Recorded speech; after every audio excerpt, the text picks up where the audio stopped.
The security guard's hand trembled as he reached for the intercom. "Mr. Blackwood is coming down. Everyone to their stations." A collective shudder rippled through the lobby of Blackwood Tower as employees scattered like startled birds, straightening ties and smoothing skirts.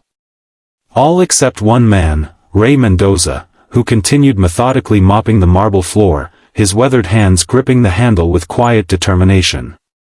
If you're enjoying this story of an unexpected hero standing his ground, make sure to hit that like button and subscribe for more heartfelt stories that remind us of the power of human connection. Ray glanced up briefly as the elevator doors parted with a soft chime. Alexander Blackwood, billionaire CEO, notorious tyrant, and the most feared man in the city, stepped out, his Italian leather shoes clicking against the freshly mopped floor. The lobby fell silent, save for the gentle swish of Ray's mop. "You. Janitor." Blackwood's voice cut through the silence like a blade. "You've missed a spot." Ray looked up, his eyes meeting Blackwood's cold stare without flinching. In that moment, no one could have predicted how these two men from opposite worlds would change each other's lives forever. 3 weeks earlier, Ray had started his job at Blackwood Tower, desperate for steady work after losing his construction job.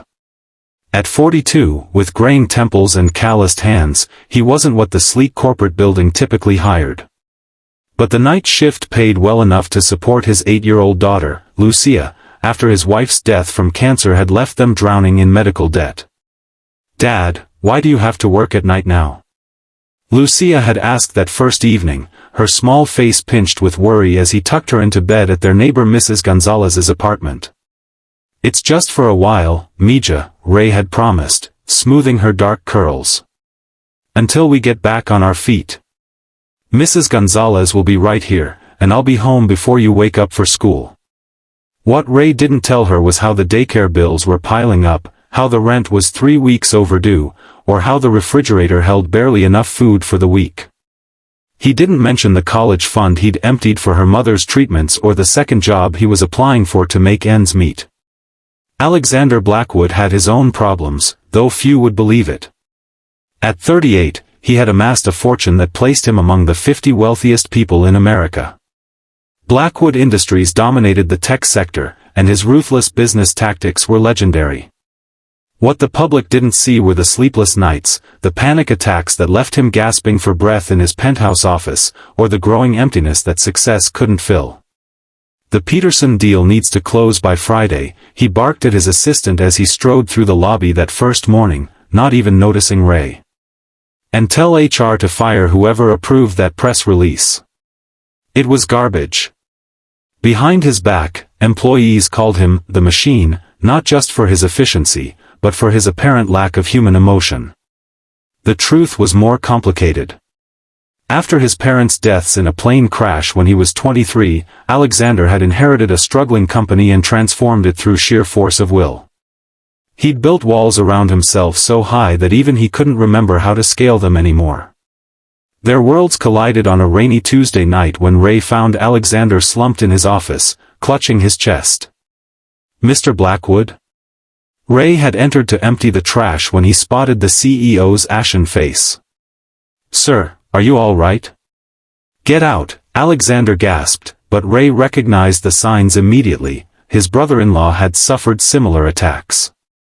"You're having a panic attack," Ray said calmly, setting down his cleaning cart. "I'm going to help you breathe, okay?"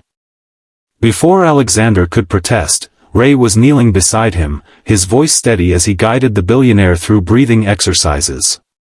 "In through your nose, out through your mouth. That's it. You're doing great." Gradually, Alexander's breathing steadied, color returning to his face. Embarrassment replaced panic as he realized what had happened.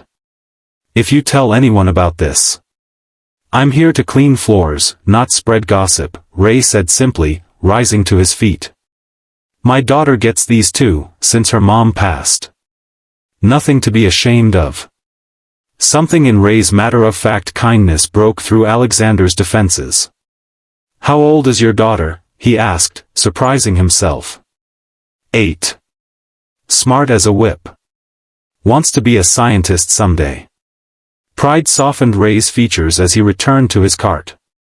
My mother was a scientist, Alexander said quietly.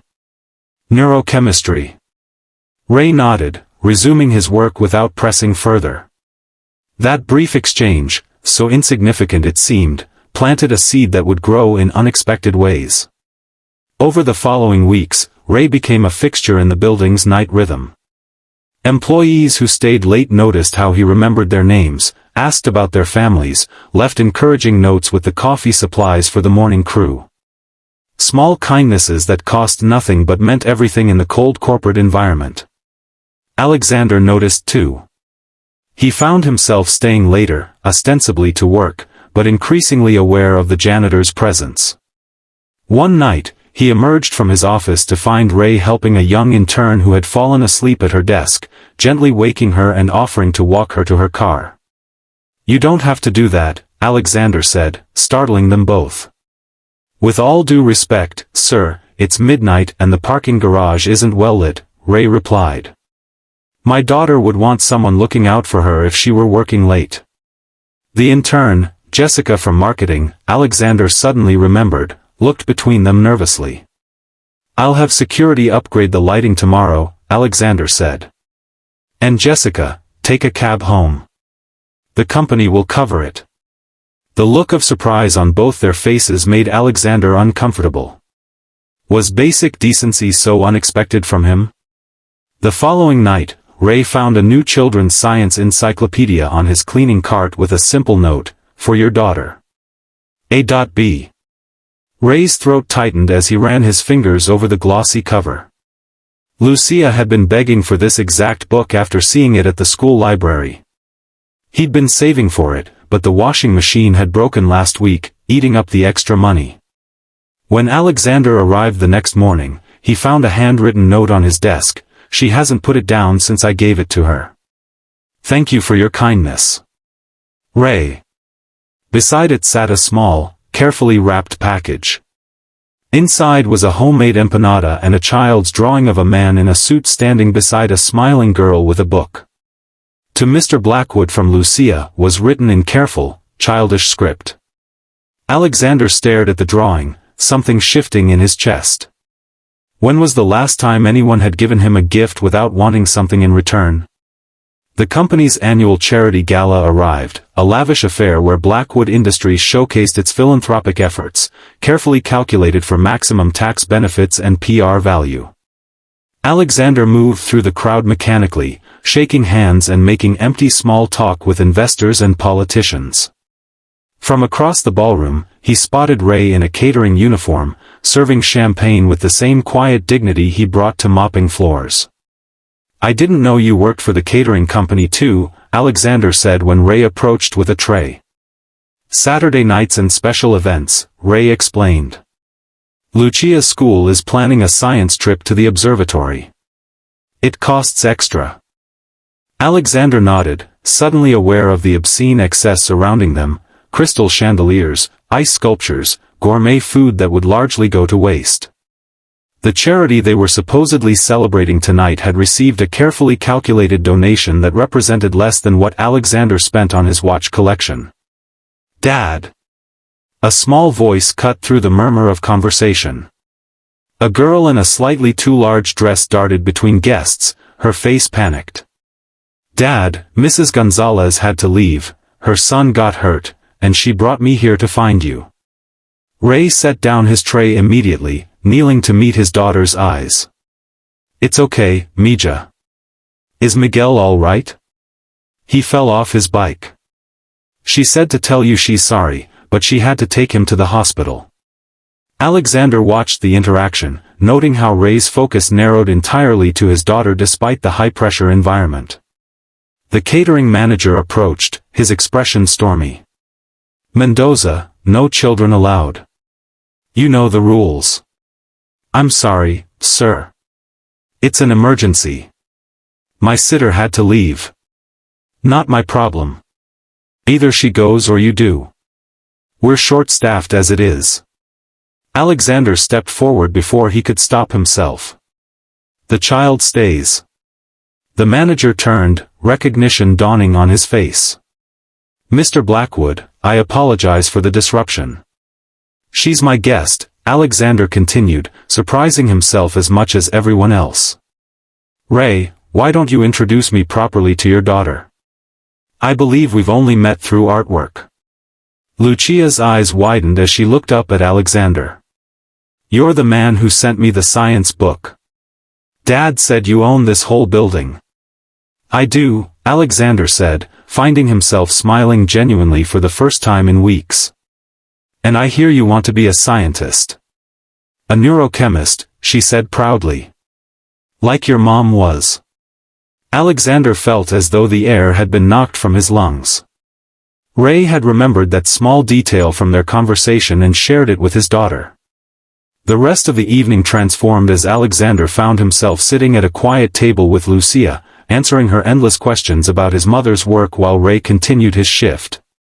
For the first time in years, Alexander spoke about his parents without the crushing weight of loss overwhelming him. "Your dad is a remarkable man," Alexander told Lucia as the evening wound down. "I know," she said simply. "He works really hard to take care of me since Mom died. Sometimes he looks really tired, but he always says we're going to be okay."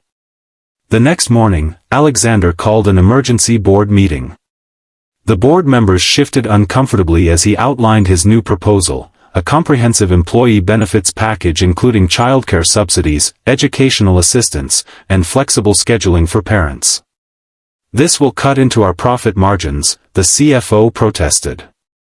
"It will reduce turnover, increase productivity, and attract better talent," Alexander countered. "But more importantly, it's the right thing to do." The board reluctantly approved the measures, more out of fear than agreement. But Alexander wasn't finished. He established a new scholarship foundation for children who had lost parents to illness, with Lucia as the first recipient. When Ray arrived for his shift that evening, he found Alexander waiting in the lobby. "Mr. Blackwood, is something wrong?" "I've been thinking about something you said when we first met," Alexander said. "About being here to clean floors, not spread gossip." Ray nodded cautiously. "I've spent years building this company, but I've forgotten why I started it in the first place. My mother wanted to develop treatments for neurological disorders. My father believed business could be a force for good. Somewhere along the way, I lost sight of that." "It's easy to lose your way when you're carrying heavy things," Ray said quietly. "After Maria died, I was so focused on survival that I sometimes forgot to live." "How did you find your way back?" Ray smiled. "Lucia. She needed more than just food and shelter. She needed me to be present, to show her how to find joy even when things are hard." Alexander took a deep breath. "I'd like to offer you a new position. Head of Employee Welfare. You understand people in a way I never have. This company needs that." Ray stared at him in disbelief. "I don't have a degree. I've never worked in corporate. You have something more valuable. Integrity. Compassion. The ability to see people as people, not resources." Alexander extended his hand. "I need someone to help me remember what matters." 6 months later, Blackwood Tower was transformed. The employee childcare center on the 3rd floor buzzed with activity. The cafeteria served affordable, healthy meals. Flexible scheduling meant parents could attend school events without fear of reprisal. Alexander still worked long hours, but now he made time for weekly dinners with Ray and Lucia, who delighted in teaching the billionaire how to make proper empanadas. The panic attacks hadn't disappeared entirely, but they had lessened as Alexander slowly dismantled the walls he'd built around himself. The media called it a miraculous transformation, the ruthless CEO who found his humanity. Employees who had once feared Alexander's approach now sought his guidance.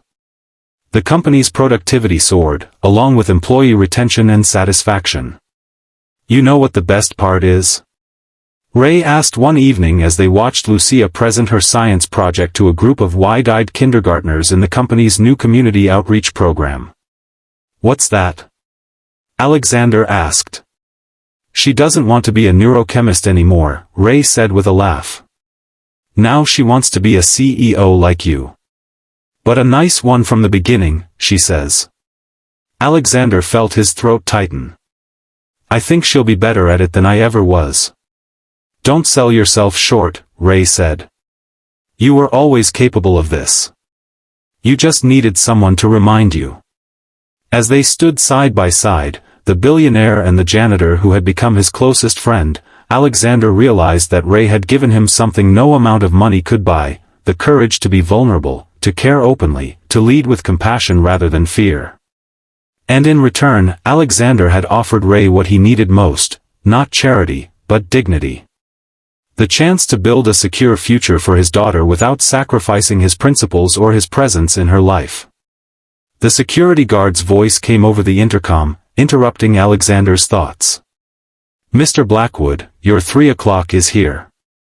Employees in the lobby continued their work, glancing up with smiles rather than fear as Alexander crossed to the elevator. He paused, noticing a new janitor carefully mopping the marble floor. Good afternoon, Alexander said, extending his hand. I don't believe we've met. I'm Alexander Blackwood. The startled young man shook his hand. James, sir. James Wilson. Welcome to Blackwood Industries, James. We're glad to have you here. As Alexander stepped into the elevator, he caught Ray's approving nod from across the lobby. Sometimes the most important changes begin with the smallest gestures, a moment of kindness, a hand extended in friendship, the courage to see beyond titles and positions to the humanity we all share. In a world that often measures worth by wealth and power, it had taken a janitor with nothing but integrity and compassion to teach a billionaire the true meaning of success.